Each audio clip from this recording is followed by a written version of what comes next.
In the summer of 1821, the town of Whitewick welcomed Father Thaddeus Grinwald like rain after drought. The village had waited months for a new priest after the last one succumbed to a fever, and when the thin, pale-eyed man stepped off the wagon with nothing but a single black trunk and a small leather-bound book clutched to his chest, the townspeople whispered blessings. He was German-born, soft-spoken, and always wore the same gentle expression, like someone who'd seen far too much and decided never to burden others with it. The women admired his quiet manners.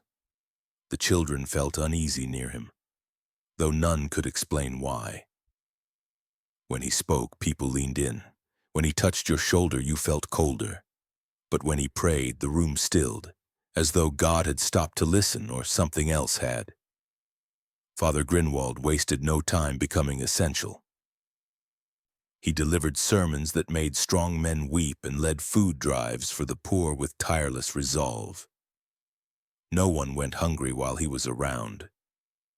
He turned the rectory's rear garden into a soup plot, filling it with potatoes, carrots, and thick-stemmed herbs that seemed to sprout faster under his care. On Sunday mornings, the church kitchen overflowed with loaves and stew pots.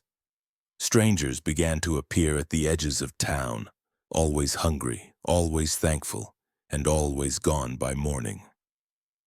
Townsfolk praised him as a saint in the making. But while his generosity fed many mouths, there was one thing he never explained. Every night, after locking the church doors and extinguishing the lanterns, Father Grinwald prepared a feast in solitude. A long oak table in the rectory's dining hall was set with 20 plates, 20 spoons, and 20 linen napkins, each folded into a shape that looked like praying hands. Meats, cheeses, soaked breads, red wine, sliced apples, and roasted organs of unknown origin were carefully portioned out. Then he would sit at the head of the table, hands folded, eyes closed, lips moving in a silent blessing. No one ever saw him eat. He just sat there for hours, and when dawn came, the table was always spotless again. At first, the townspeople called it a charming oddity. Perhaps it was penance. Perhaps he missed family. Perhaps he was mad in the harmless way many holy men were. But as months passed and the ritual never changed, curiosity gave way to whispers.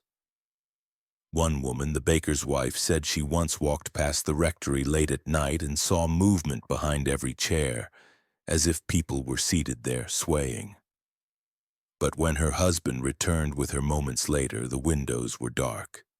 Another man swore he smelt burning meat on the wind, though no fires were lit that night.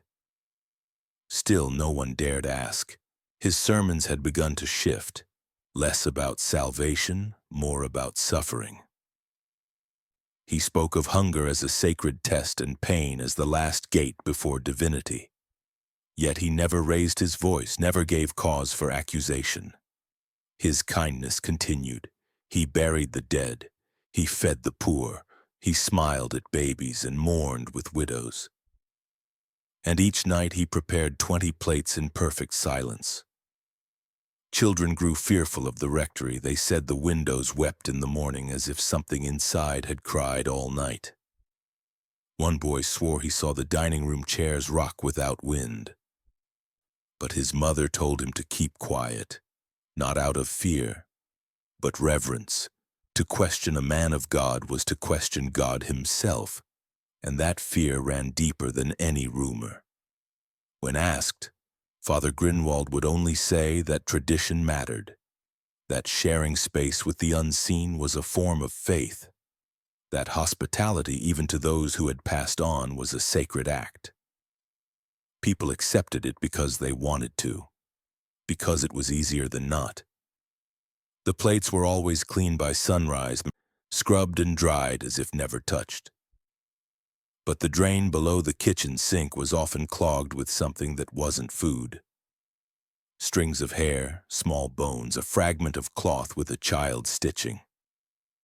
Once the butcher's apprentice found a hollowed-out animal skull beside the garden compost heap. He said nothing, only stepped farther from the church on Sundays and refused communion. Grinwald never asked why. And still he set the table, always 20, nevertheless never more. No guests were seen entering, none were ever invited. Yet the chairs would rock gently when no one breathed near them, and a breeze would pass through the hall with no open windows. The town, starved of clergy for so long, clung to the man who gave them bread and sermons, ignoring what lay beneath the surface. They called him holy. They called him generous. They never called him a lone sort, not really. Because some nights, if you listened long enough through the dark, you'd hear faint forks tapping porcelain, and someone, swallowing. ChatGPT said, the first widow was taken in the spring just as the thaw released Van Wessen Creek from its grip of ice. Her name was Hester Langford, 63 years old, frail but lucid, known for tending a garden of medicinal herbs and leaving bread on doorsteps she never knocked on. One morning she vanished. The storm the night before had been loud but not violent. Her door was ajar, a cup of tea still warm beside the hearth. The townspeople assumed she had wandered into the woods and died of exposure. A quiet end for a woman already forgotten by most. Father Grinwald presided over her funeral with a sorrow so convincing it made the mayor weep. He read from Scripture, his voice low and trembling, then walked alone to the edge of the creek afterward, standing silently for an hour as though listening to something under the current. By summer, another widow was gone, Martha Biles, who lived in a cabin on the far side of the ridge. She had once been a midwife, her hands still gentle despite the arthritis. One evening her home was found scorched and empty, as if the fire had licked the walls without ever taking hold. Grinwald arrived before the smoke cleared, kneeling in the ash to recover her charred wedding ring. He gave it to the constable without being asked. No one questioned how he knew to go there. At her funeral, there was no body, just a box of stones wrapped in muslin. He wept as he lowered it into the ground, whispering that not all vessels need to remain to honor the soul. Those who heard him nodded. Those who didn't felt uneasy without knowing why. Autumn claimed two more.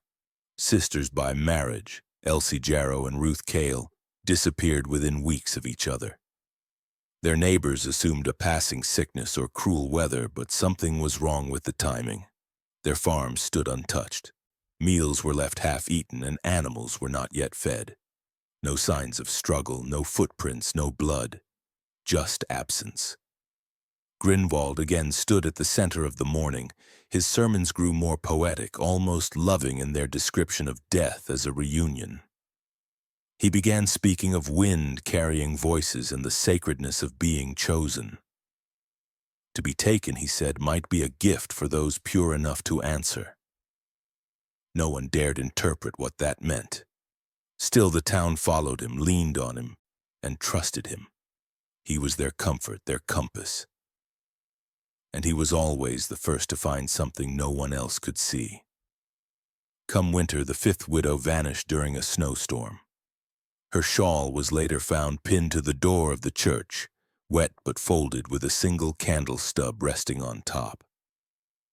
No one spoke of it aloud, but several noticed that it matched the fabric now draped across the altar. Crimson with violet trim. Grinwald told them it was symbolic, that it honored her spirit. A quiet child whispered to his mother that he saw the priest carrying a bundle the night before, something shaped like a person but smaller than one should be. He was hushed quickly, and no one asked further. The sixth widow, Miriam Dole, the last of the old Midwestern women who had buried husbands long before the town ever had a priest, simply vanished during the thaw. Her cottage door was bolted shut from the inside.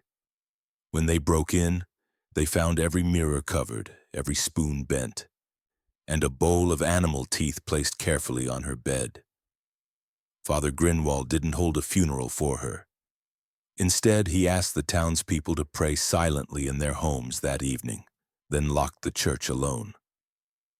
No one saw him until dawn. Behind his altar was a locked cabinet. Few even knew it opened. But late one night, a sacristan cleaning the chapel by candlelight accidentally triggered the latch. Inside were 6 neatly folded shawls, labeled in ink with each widow's name. Each held the scent of something sour and earthy like soil mixed with blood. Folded between them were pages of parchment, not in English, not in Latin, symbols twisted into each other like veins in a withered hand. The sacristan never told anyone what he saw, but he left Whitewick the next morning. Some say he never even packed. The first time the blood showed in the bread, it was dismissed as poor milling. The host had a faint pink hue in the center, not enough to frighten, but just enough to notice. Father Grinwald paused only briefly before continuing the service. He explained it softly, calling it a sign. A blessing, perhaps. An echo of sacrifice. Most nodded, too afraid or too devout to argue. But when the bread bled again the following week, not pink this time, but thick and metallic enough to coat the boy's lips in red, something broke beneath the surface. 11-year-old Samuel Brine had barely swallowed his piece before he went pale and collapsed against the pew. He convulsed once, eyes wide with a terror that had no shape, then fell still. Grinwald rushed to him, placed 2 fingers on his forehead, and whispered something no one could hear. The boy's breath returned moments later. When he sat up, he wept, not out of pain but shame. The priest stood slowly and turned to the congregation. He said the child had entertained wicked thoughts, and the sacred host had revealed his impurity. That God had struck the boy down not out of cruelty but correction. No one spoke. The pews were heavy with a silence more binding than chains. By the next Mass, the bread looked normal again, though many broke it carefully before eating.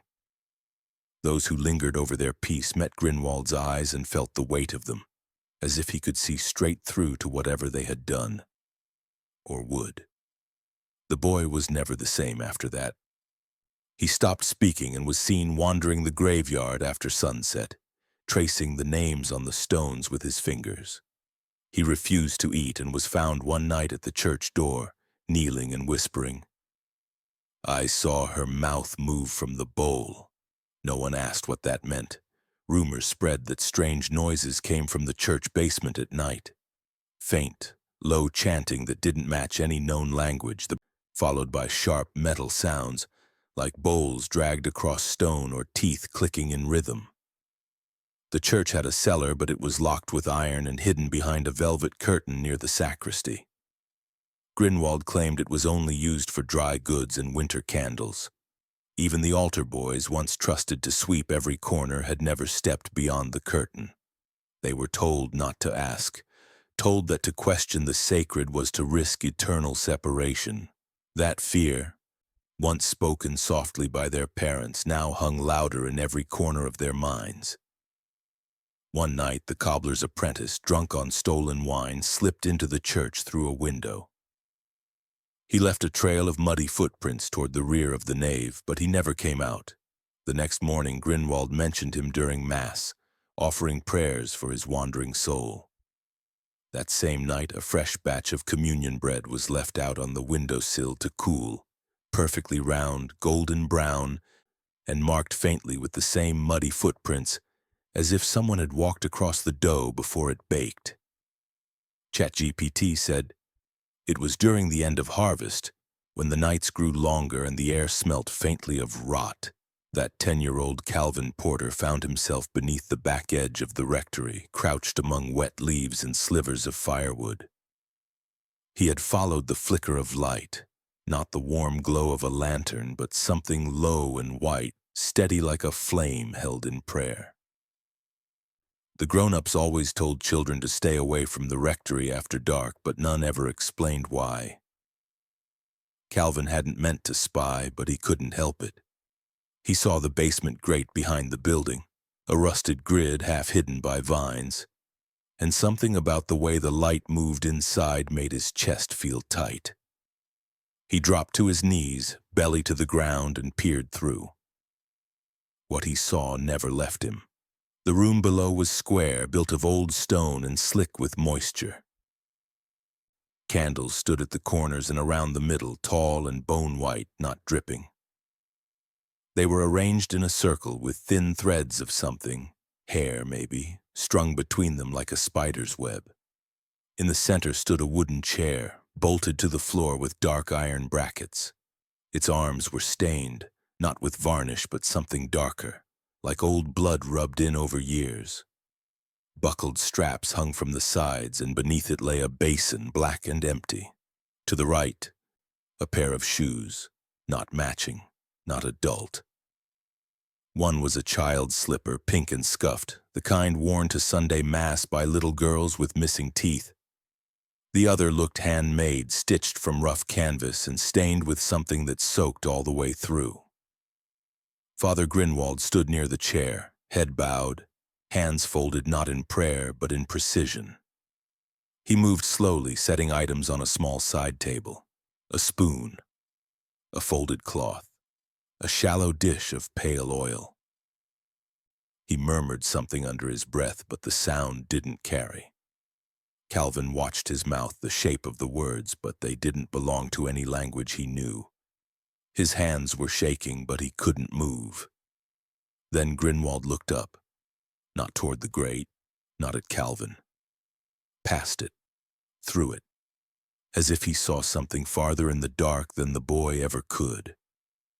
He stepped back from the chair and lifted a sheet of parchment, tracing the air with a gesture so practiced it felt rehearsed. Something changed in the room. The candles didn't flicker, but the shadows around them began to pulse, not toward the flames, away from them as if being pushed out. The basin beneath the chair trembled slightly. Calvin couldn't breathe. He didn't know why, but he knew he had to leave. He crawled backward through the leaves, trying not to make noise, and when he finally stood and ran, he did not stop until his feet bled. From that night on, Calvin never spoke more than a few words at a time. The town healer said it was a fever. His mother said it was fear. Father Grinwald visited once, placing a hand on the boy's head and murmuring a blessing. Calvin flinched so hard he bit his own tongue.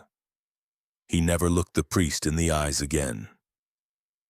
Years later, when Calvin was 20 and living far from Whitewick, he began to draw, rough, broken sketches on yellowed paper.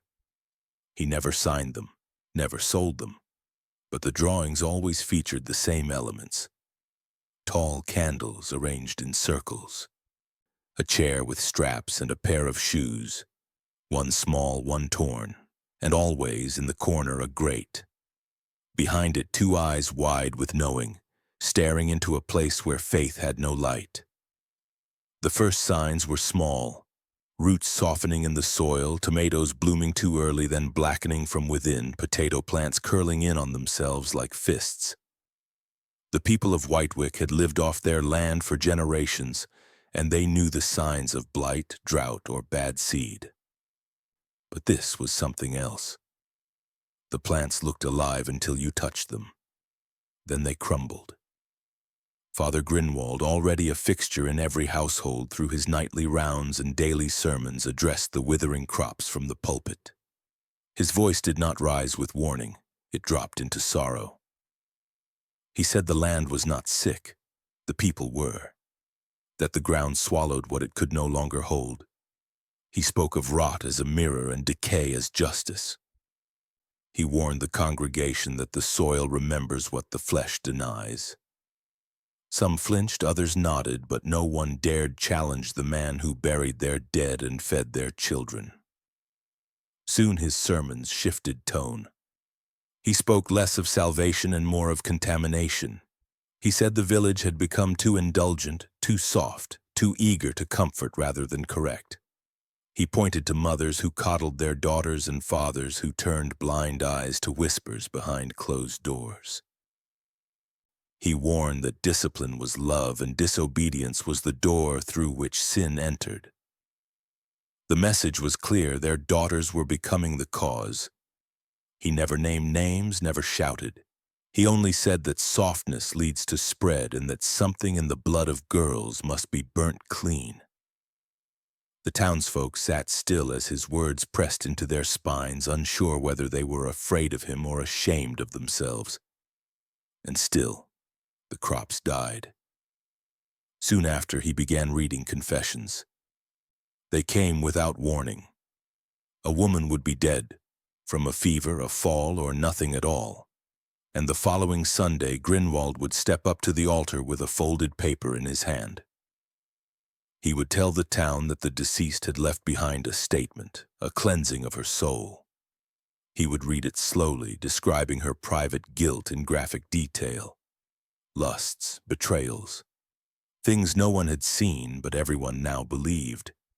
He never showed the written pages to anyone. No one ever confirmed the handwriting. But the way he spoke them, steady, word by word, eyes never leaving the crowd, made doubt feel like sin. Mothers began dressing their daughters in thicker dresses. Some pulled them from school. A few started sending them away to distant cousins under the excuse of helping with other farms. Grinwald noticed but said nothing. He only smiled during communion, slower now, as if tasting something just beneath the surface. One Sunday, the confession he read lasted nearly 10 minutes.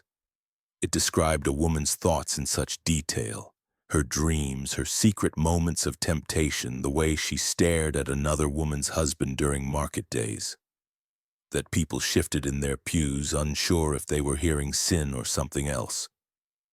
The woman had died 2 nights earlier. She had no children, no surviving family. Yet the confession spoke with such closeness that it felt as if the words had not come from paper but from her own dying breath. The townspeople wept, some in grief, some are guilty. Others were in a silence they could no longer explain. Women began to fear his gaze. They stopped looking him in the eye. They kept their hands clasped, heads bowed. At funerals, wives clung to their husbands' arms, not in sorrow but in submission, as though to prove they were still loyal, still obedient. Grinwald said little. He walked the town as always. But now his presence brought quiet. Doors shut faster. Children looked away. The crops remained black. The roots grew hollow. In the cemetery behind the church, a new pattern emerged. The graves of women had no flowers. Instead, they were marked by small carved tokens left by Grinwald himself. Symbols the villagers didn't recognize. Curved shapes, circles broken by nails, angles etched into stone with careful hands. He said they were prayers for the soil, that the earth could not heal until the flesh beneath it was purified. That even in death, women could still be of use. The sermons grew longer. The confessions are darker. The bread is redder. And in the stillness that followed each mass, the silence didn't feel like peace. It felt like waiting. Margaret Dell had been born into silence. She never heard the voice of her mother, nor the bells that called the town to prayer, nor the harsh warnings that floated through the fields whenever Father Grinwald passed by. She was 12 the year she disappeared, small for her age, with dark hair kept in tight braids and a habit of folding corners on every page she read. Though she couldn't hear the sermons, she attended every mass and held tightly to her battered hymn book, not for the words, but for the comfort. Each week she sat 2 pews from the altar, tracing the printed lyrics with her finger, lips mouthing prayers she could never hear. Grinwald had once praised her devotion publicly, calling her a vessel of quiet obedience. From that Sunday on, she never looked up when he passed her row. She vanished after the 3rd Mass of Lent. That morning had been colder than usual, the frost still clinging to the chapel windows well past sunrise. Margaret had entered the church alone, as she often did, her hymn book tucked beneath her arm. But when the service ended and families split out into the square, she was nowhere to be seen. Her mother waited near the side entrance, scanning the thinning crowd until her hands began to tremble. At first, people assumed Margaret had wandered off. She often followed stray dogs or knelt to watch ants along the fence posts.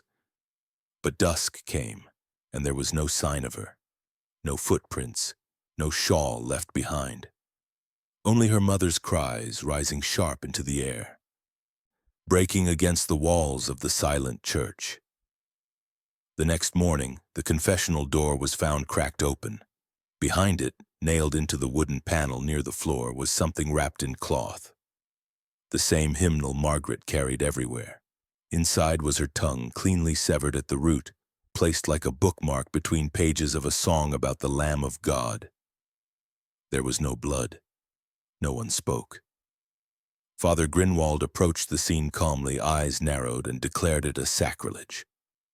He instructed the constable to remove the object and burn it in the church stove. When someone asked whether the hymnal should be buried or blessed, he said only that the girl's voice had already returned to the Creator. No accusations were made. No arrest followed. The matter was treated like rot in the wall, acknowledged, removed, forgotten. That night, Margaret's mother set fire to her own home. Neighbors arrived too late to stop her. She stood in the snow, barefoot and screaming, as flames licked through the windows. She screamed about the plates. 20 plates and no guests, she said, over and over. That there were no more chairs left in the cellar. That they'd all been filled. A traveling merchant passing through the town later wrote in his journal that her words didn't sound like madness. They sounded like memories. He left Whitewick before sunrise, never to return. Father Grinwald led the prayer service that followed. He offered comfort. He placed a single lily on the scorched doorstep. He told the townspeople that grief makes people imagine impossible things and that silence, when broken the wrong way, invites spirits with no name. Then he walked alone back to the rectory, his shadow long across the white ash of the Dell home, and locked the door behind him. Bishop Emmerin Leutner arrived in Whitewick with little notice and no entourage. He was a quiet man by reputation, known for his mildness in tone and preference for handwritten letters over formal decrees. He had been sent to inspect the parish by order of the diocese, not out of suspicion but duty. The church had not received a single troubling report from Whitewick since Father Grinwald's appointment, and that in itself was unusual. Still, Bishop Leutner expected little more than polite sermons, soft bread, and the scent of incense in clean halls. What he found instead was a parish frozen in reverence, its people obedient to a fault, eyes cast downward even as their hands trembled with unseen weight. He was shown to room 3 in the rectory, a simple guest chamber tucked at the end of the second floor beneath the bell tower.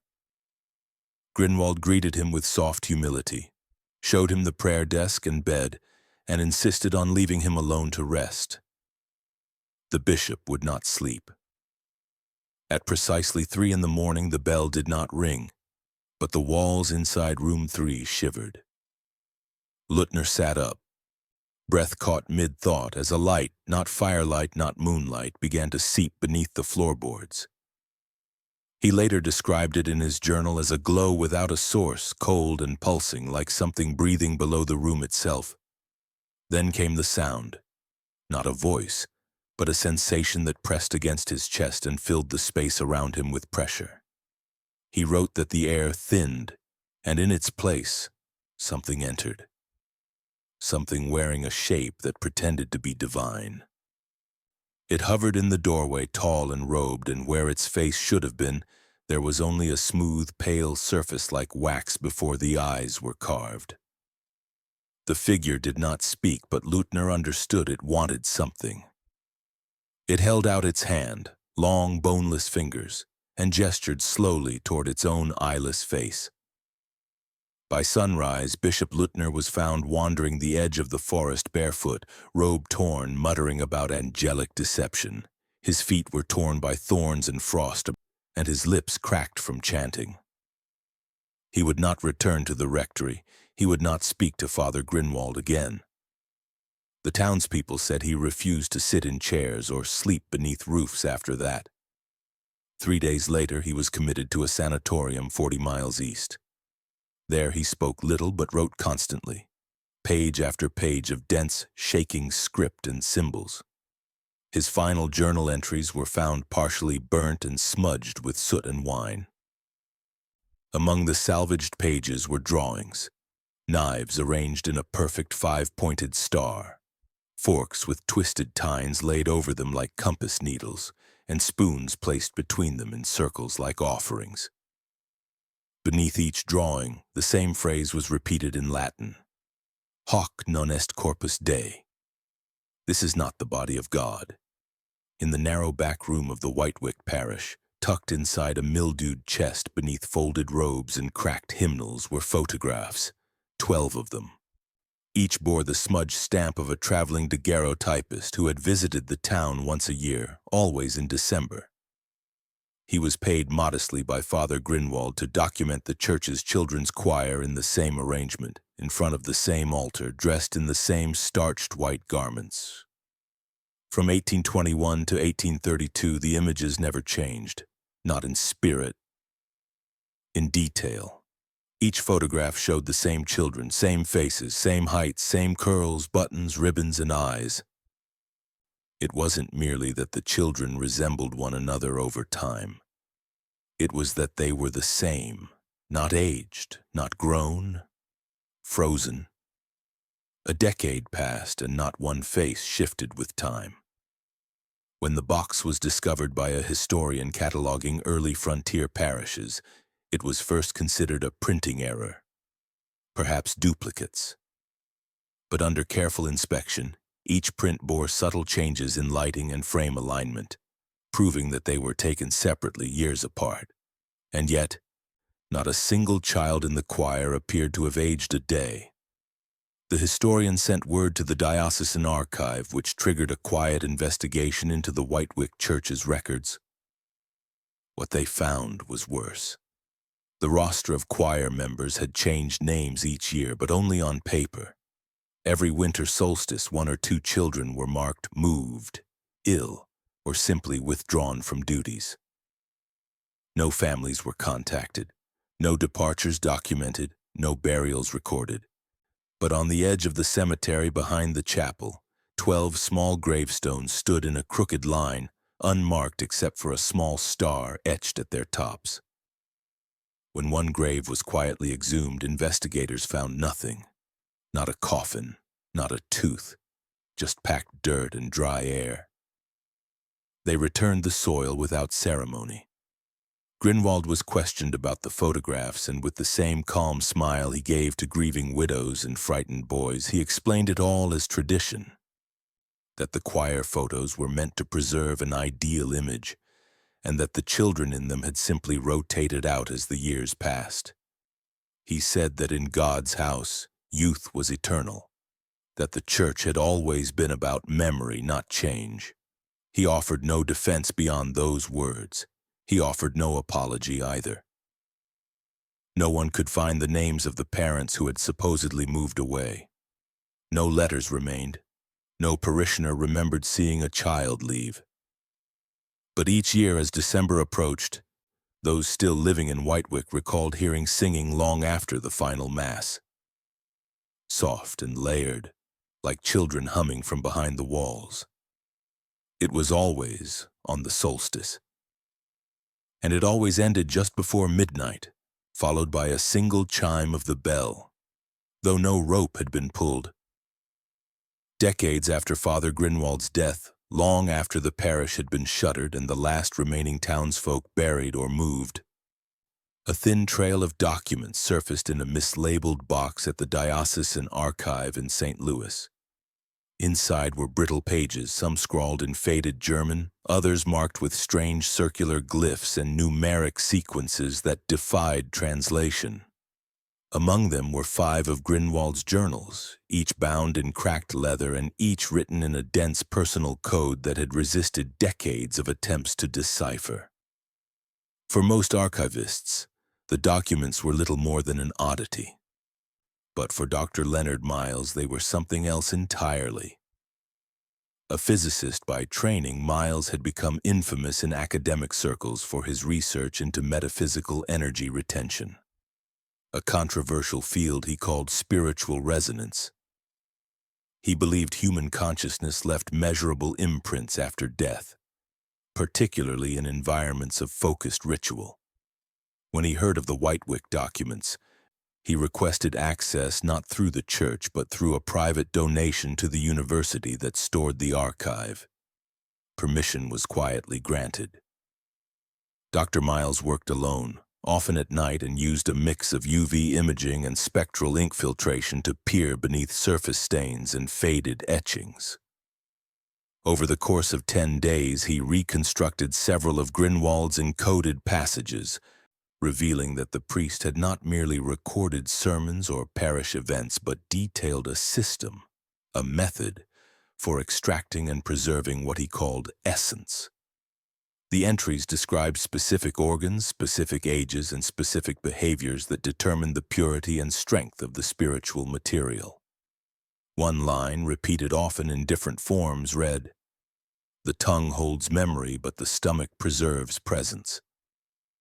If consumed before decay, the voice endures." Another passage outlined what appeared to be dietary rituals, small symbolic meals eaten at precise intervals during solstice transitions. Each step corresponded with Latin phrases drawn from both canonical scripture and sources Miles did not recognize. One phrase, "Coenae animae fictae," was scribbled in the margins next to a crude drawing of a circle made from cutlery. 2 days before his disappearance, Miles gave a presentation at a small metaphysical symposium in New York. He was quiet, almost distracted, and presented none of his findings in full. But he did speak briefly about non-corporeal ingestion, a phrase that caused even the most open-minded attendees to glance at one another in discomfort. Afterward, he returned to his rented flat and began copying segments of the journal by hand. That night, his landlord reported hearing pacing and muffled recitations of Latin phrases, spoken with a trembling voice that seemed not quite alone. Dr. Miles vanished before sunrise. His apartment was found locked from the inside. Nothing was stolen.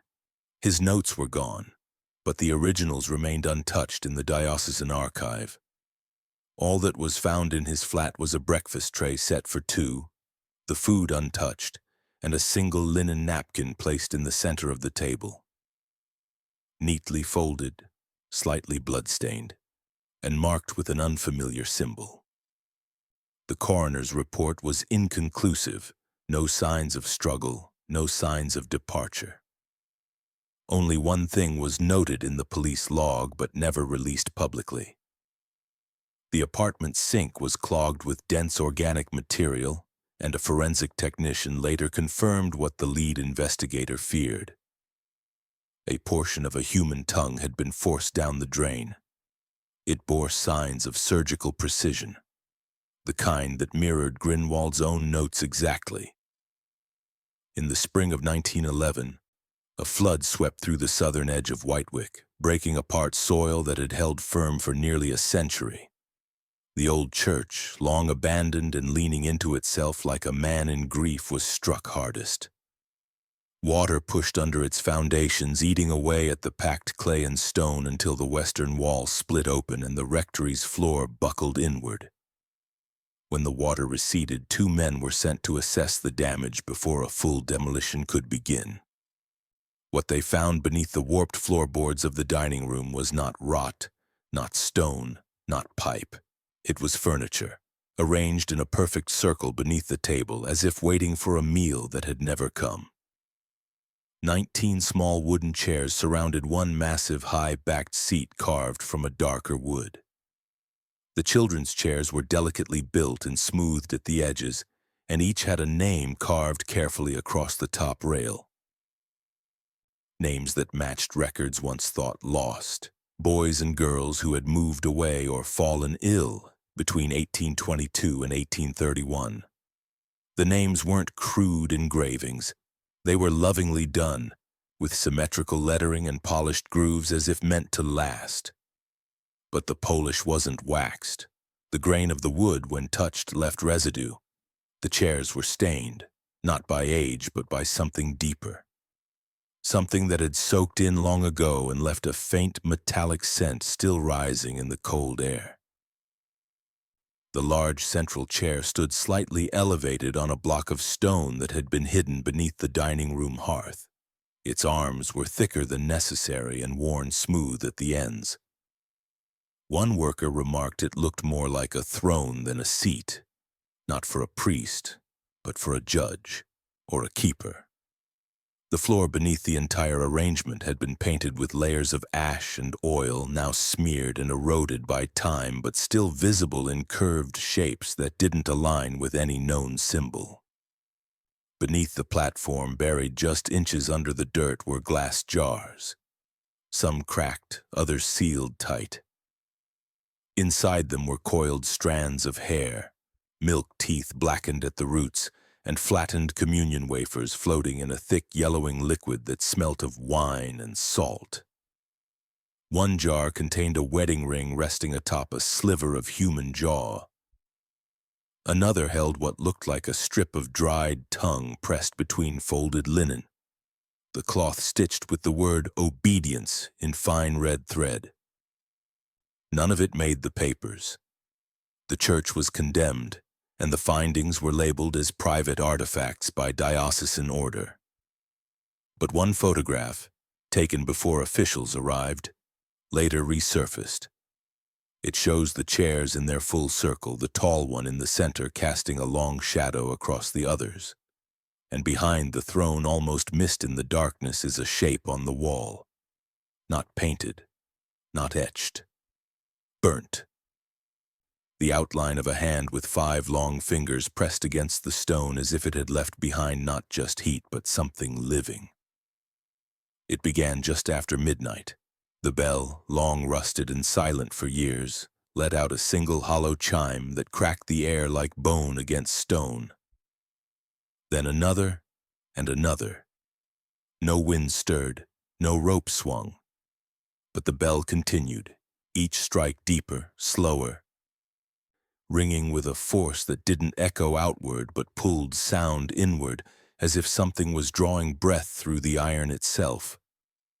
By dawn, the town had gathered outside the church, faces pale and eyes wide. No one dared approach the bell tower.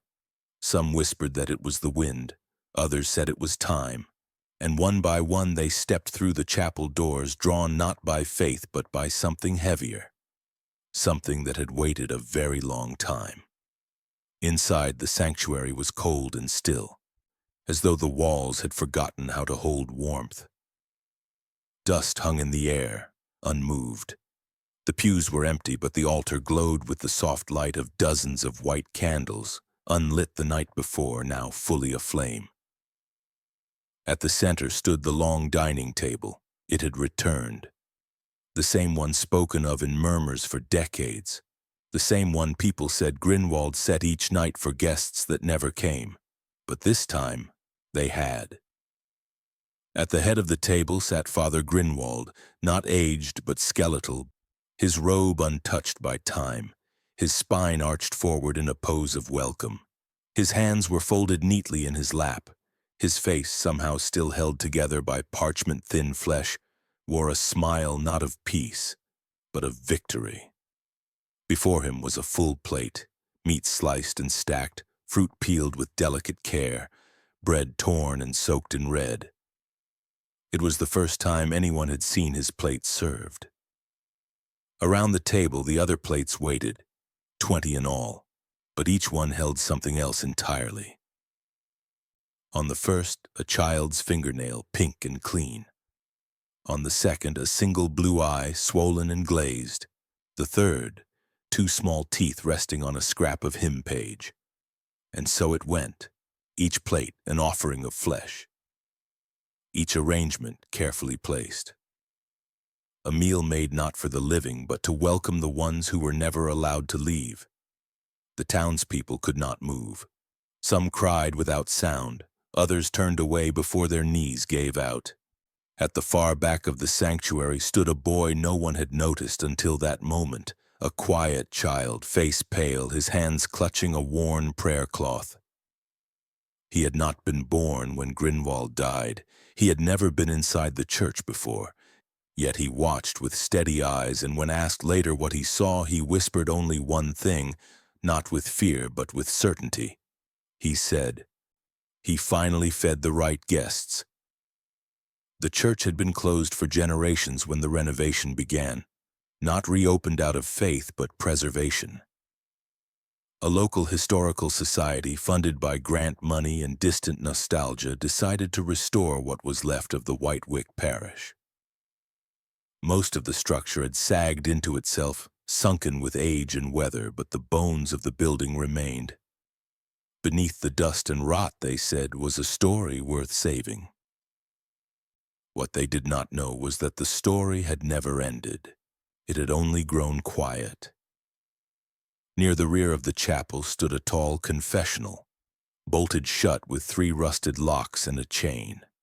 No records explained its ceiling. No key was found in any drawer. But the hinges gave way easily when cut, as if waiting. The moment the doors opened, the air inside shifted. It was stale, yes, but beneath the rot was something far sharper, a coppery bite that lingered at the back of the throat.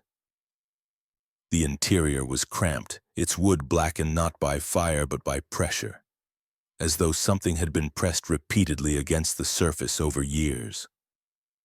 The walls inside were covered in etchings, not carved by tools. Scratched, dozens of them, maybe hundreds, layered over one another, filling every inch of surface until it looked like a language built from pain. Words, sentences, names, and all written in jagged strokes from different hands, all signed the same way, Grinwald.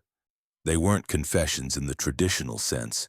There were no pleas for forgiveness, no prayers for peace. Instead, they read instructions. One passage, scrawled near the bottom of the left panel, explained how the soul binds most tightly to the part of the body used least. The tongue of a liar, the legs of a beggar, and the fingers of a thief. It claimed that to cleanse the soul, one must consume the body from within, a process he called redemptive refeeding. Another note described the preparation of introductory meals, thin slices of skin, preferably taken from the inner thigh or underside of the arm, cooked lightly in consecrated oil and served in solitude over prayer. There were rules, too.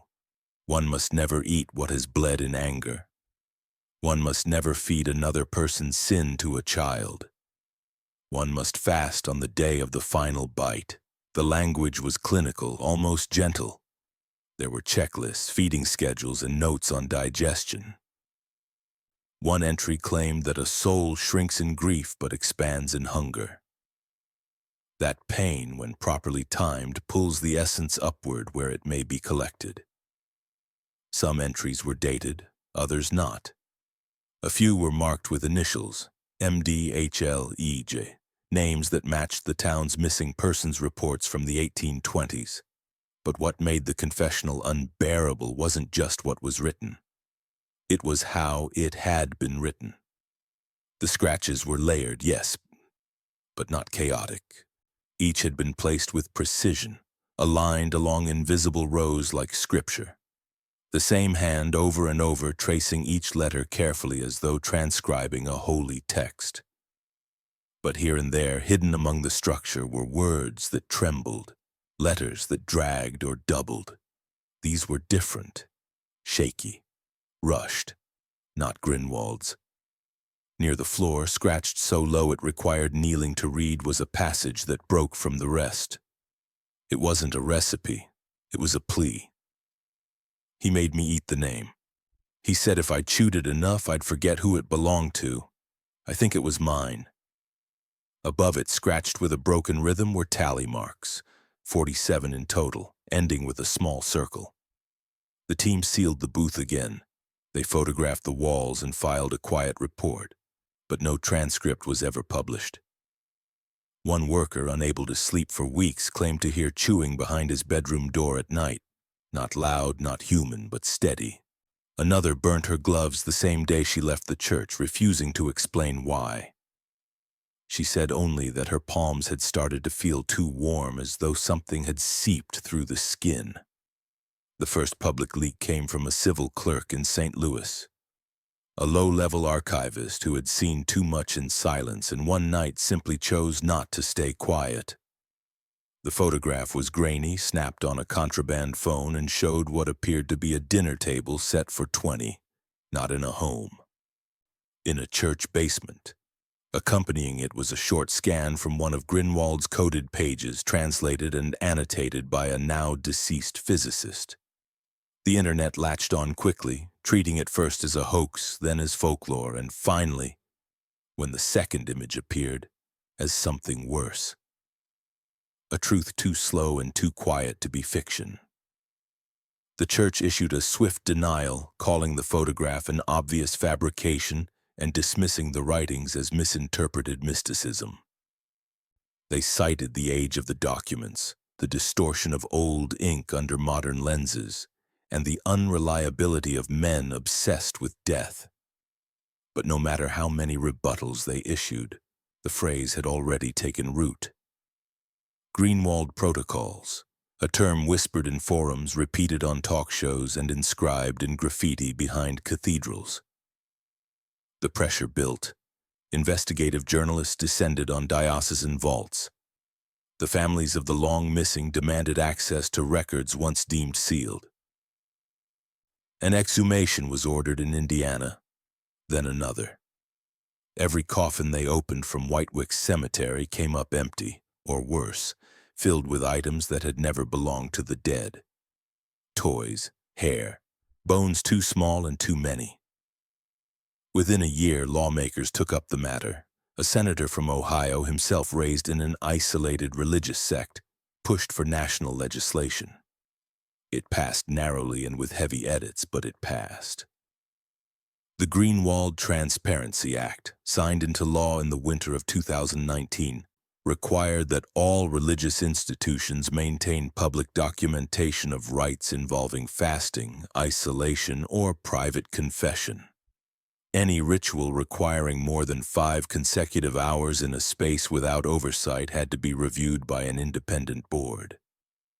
The law was mocked in some circles as paranoid, but others, especially those whose loved ones had vanished under the shroud of divine practice, called it the only thing that had ever made them feel safe.